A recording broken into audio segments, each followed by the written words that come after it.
In the ancient hills of Bethlehem, where sheep grazed under golden sunlight, lived a young boy named David, the youngest of 8 sons.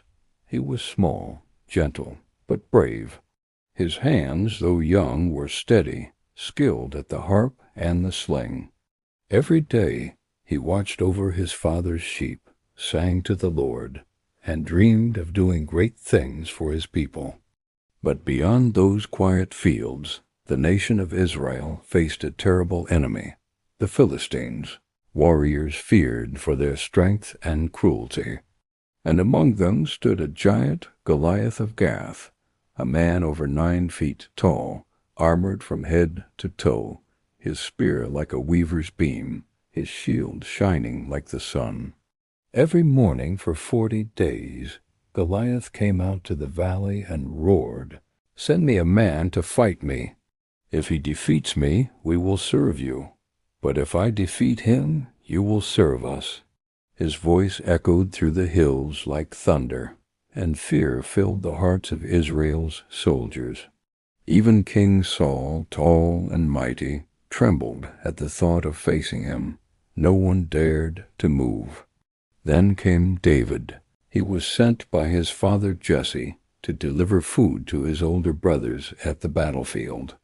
But as he approached the camp, he heard the taunts of the giant. He saw the fear in the soldier's eyes, and something stirred inside him. "Who is this man," David asked, "that he should defy the armies of the living God?" His brothers were angry. "Go back home, David. You're just a boy. This isn't your battle." But David's eyes burned with faith. "I've fought lions and bears to protect my sheep. God saved me from them, and he will save me from this giant too." Word reached King Saul, who summoned David.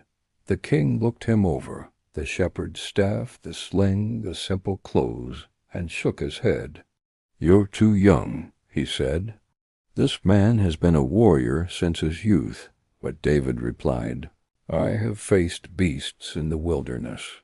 When a lion came to take a lamb, I struck it down. The same God who delivered me from their claws will deliver me from this Philistine."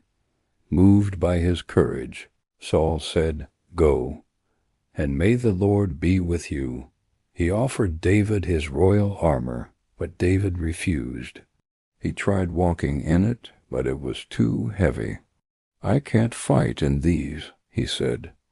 "I'll fight with what I know."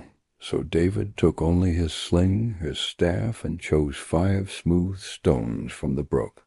Then, with faith in his heart, he walked toward Goliath. The giant saw him coming and laughed.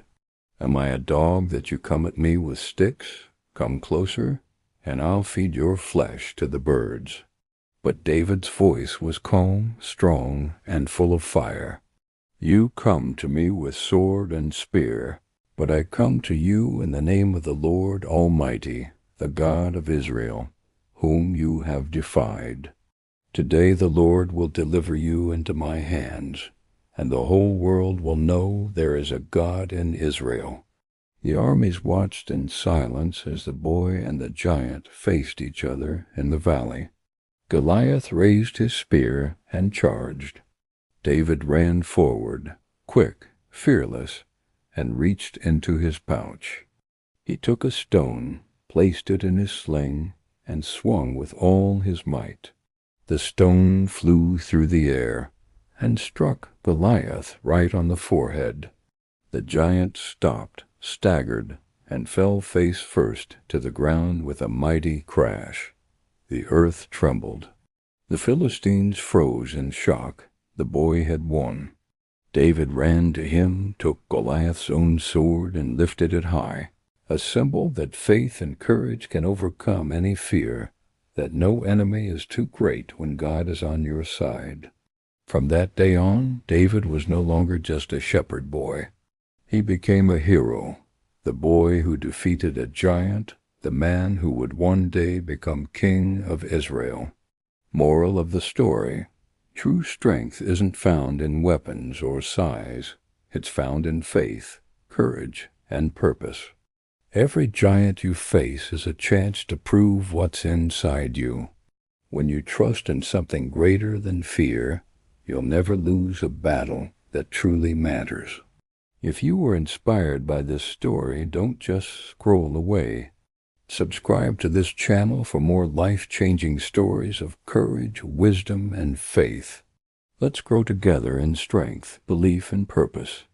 Remember, your giant may be big, but your God is bigger.